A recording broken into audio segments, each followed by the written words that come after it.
Hey guys, welcome back to Random Adventures. We're out here with the beautiful Mokwheel Onyx electric bike. Today we're actually going to be showing you a little bit about Mokwheel's optional solar charging panel and solar charging inverter for this bike. You can use this to charge up the bike, or you can use it the opposite way, pull power off the bike to charge some of your devices. First of all, I'm going to show you the solar panel setup, and then I'm going to go through and show you the inverter setup and tell you a little bit more about them. This inverter can do up to 1,000 watts max power output, and this solar panel can charge the bike or power your devices through the inverter with up to 230 watts of power. This solar charging setup, including the inverter and the solar panel, can be used on multiple Mokwheel bikes, including this beautiful Onyx, the Obsidian, the Basalt ST, and their Scoria bike.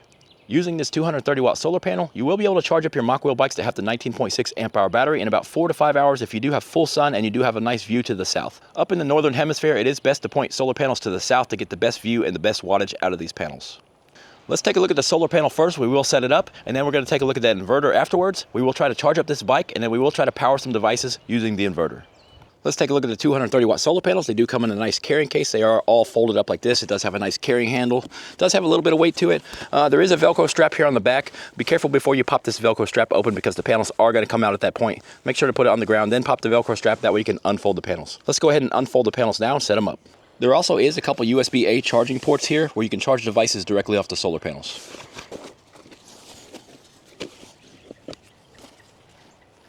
Every other solar panel in the line does have a little kickstand. You're going to get these out to stand the solar panels up.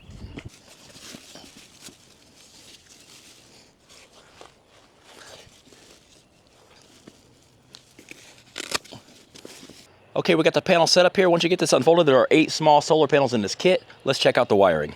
Okay, this is going to be the main wire that you're going to plug into your inverter right here. They do give you an additional DC out wire. Since this solar array is already being powered by the sun, the little red light is on. There's the 2 USB-A charging ports if you do want to charge your device right off this panel.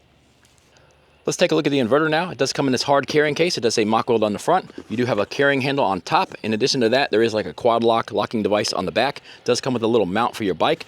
There's not very many places to mount it on this Mokwheel Onyx, but I think I did find a place. Let's try to put it on. I do believe I can mount this case right here on this front fork stanchion. It just has the little twist device to open it up, put it on, twist it into place to tighten it down. Then you can take the lock, put it right on here, twist it into place. Okay, now I got the inverter mounted right on the front fork stanchion. That inverter does weigh 1.6 kilograms, so it's not going to add a whole lot of weight to the bike.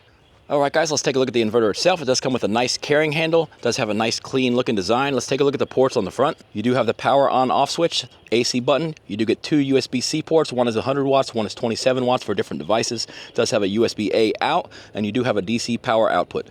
This is DC in. It does say Mokwheel up here at the top. This is the display. Once we power it up, we will take a look at the display. Over here on the end, you get your 2 110 outputs, and this can put out 1,000 watts max. Okay, one clip was lost, so I do need to insert one clip showing you how to plug the inverter into the bike. This is the solar charging port on the bike. Lift up this little rubber, and on the back of the inverter itself, it does have a corresponding matching plug. This is the power cord that you're going to plug the inverter into the bike with.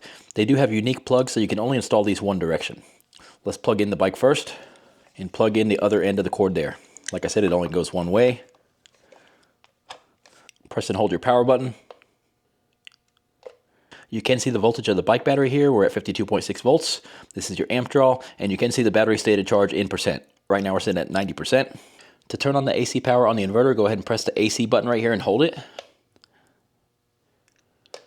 It will come up with 110 volts and show your watt usage down at the bottom. It will flash for a second. So right now, just sitting static, we are drawing 9 watts just to run the inverter, but as you load it up through the 110 or through the ports here on the front, your wattage here will change. People always say, what good are these inverters? Pulling power off your e-bike for what? I'm going to show you something that could really come in handy someday, could even save your life. We are going to power up my Starlink internet system using this inverter. This Starlink internet uses between 35 and 70 watts of power, so in theory, this electric bike could power your internet system for up to 12 hours. That's really impressive, guys. Okay, my Starlink internet is running off the Mokwheel solar inverter. This is really impressive, guys. It's actually only drawing 33 watts right now, and it is running at 100 megabytes download because it is misaligned at the moment. All right, we're going to take this test one step further. I did break out the JBL Party Box 710. We are going to run this off the Mokwheel inverter. That means we're going to have internet, Party Box, and lights going on, all running off the Mokwheel inverter, just using the solar panels right now. We are not even using the battery off the bike yet. After dark, you'll be able to run all this stuff off the battery of the bike. Right now, we're running it right off the solar panel, the 230 watt solar panel. Since this can draw up to 700 watts peak power and the solar panels are 230 watts, we might start using some power from the battery of the bike. Although that 700 watts max is at max power when you have this thing all the way maxed out, in the lower to mid levels, this thing's not going to use anywhere near that much power, and we're probably going to be running directly off the solar panel still. All right, let's see if the Mokwheel inverter can power this up. There is no battery in this one. This only runs on 110. There you go, it powered up. Let me connect Bluetooth. Bluetooth connected. I'm gonna pull some power through this as well. It's pulling a lot of power right now, guys. Let me turn it up all the way. It's running the JBL 710 at full power.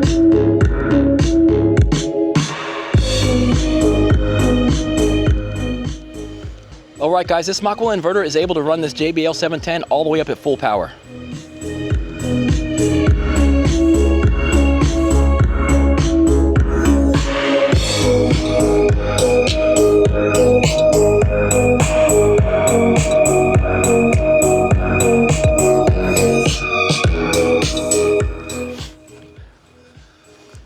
It looks like we were drawing 140 watts through the inverter, so that power was probably coming off the bike's battery. So we were using the solar power and the bike's battery to play this at max volume. Let me try it at mid power levels and see what we're drawing.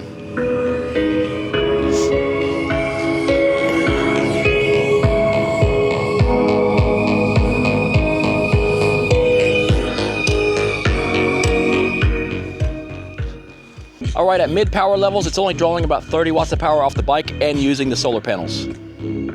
I'm gonna go ahead and unplug the solar panels all together, let the party box, internet, and party lights run directly off the bike. Let's pop this out. All right, solar is unhooked.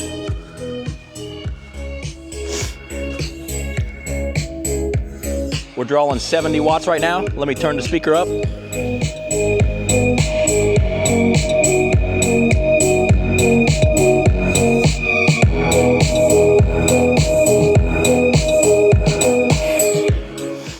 On this particular song, it was drawing about 180 watts directly off the bike. So everything here is running right off the bike.